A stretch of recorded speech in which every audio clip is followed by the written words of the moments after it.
Ketemu lagi di Short Channel Aida. Terima kasih Anda telah setia bersama kami. Sebelum menonton demi kemajuan channel kita, kami harap Anda untuk like dan subscribe dulu. Dan jangan lupa tekan tombol notifikasi agar Anda tidak ketinggalan berita dari kami.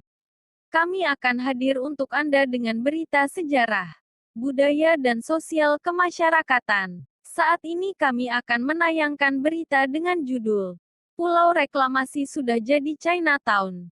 Waktu kami mampir di Pulau Reklamasi, kami masuk dari Pantai Indah Kapuk 2. Jembatan megah yang menghubungkan Pulau Reklamasi dengan Pantai Indah Kapuk. Di sisi kanan jembatan berdiri megah beberapa tower gedung pencakar langit. Gedung yang berdiri dengan pongahnya, sambil menantang angkasa, yang diusung anak manusia sebagai simbol kesuksesan dan kekuatan finansial. Sampai di tengah jembatan kita mulai bisa menikmati keindahan Laut Teluk Jakarta di kiri dan kanan jembatan. Setelah kita mulai masuk jembatan dengan arah menurun, kita mulai disuguhin ruko-ruko perkantoran yang cukup megah. Untuk memutarin pulau, kami langsung berbelok ke kiri. Sambil memutar, di sisi kiri jembatan, ruko-ruko berjejer rapi menunggu calon penghuni. Ruko 3 dan 4 lantai dibangun berjejer di sepanjang jalan. Semuanya menghadap ke jalan raya, dan tertata rapi di kiri dan kanan jalan.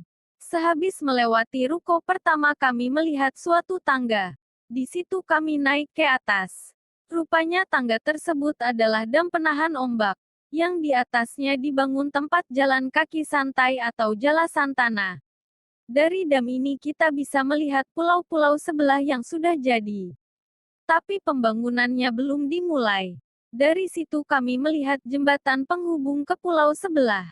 Jembatan megah yang berdiri dengan gagah. Pas kami naik ke dam tersebut, kami banyak melihat warga China pelancong. Kemungkinan mereka berasal dari China daratan atau Singapura, atau Taiwan. Mereka asik menonton kontes burung. Mereka bercandaria menikmati keindahan Pulau Reklamasi.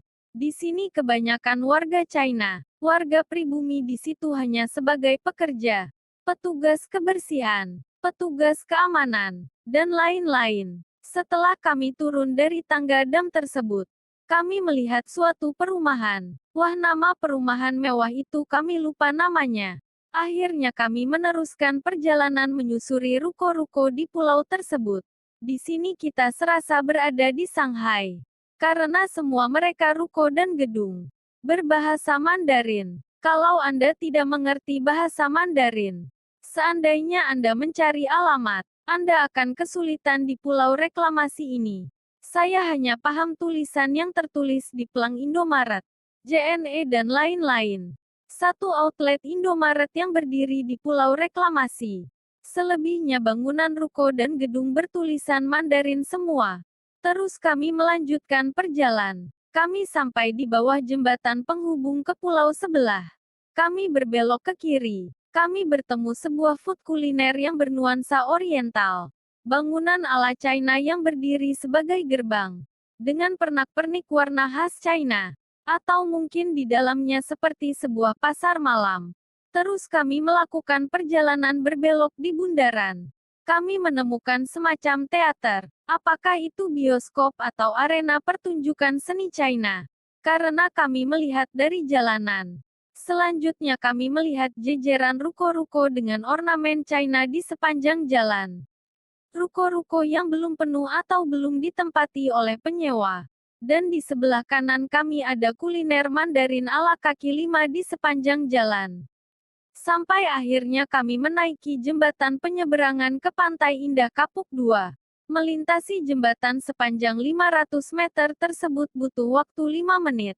Kami puas mengelilingin pulau reklamasi tersebut. Kami melihat pembangunan yang pesat. Walau semua properti tersebut belum terhuni semuanya. Cuma kami heran, kenapa nuansa Mandarin terlalu kental di pulau reklamasi? Apakah ini hunian eksklusif untuk warga China di Indonesia? Sampai-sampai hampir semua merek ruko dan toko beraksen Mandarin. Padahal berdiri di wilayah Indonesia. Kenapa mereka tidak menamai dengan nama Indonesia? yang lebih nasionalis dan kental aroma persatuannya. Bau aroma eksklusif Mandarin sangat terasa.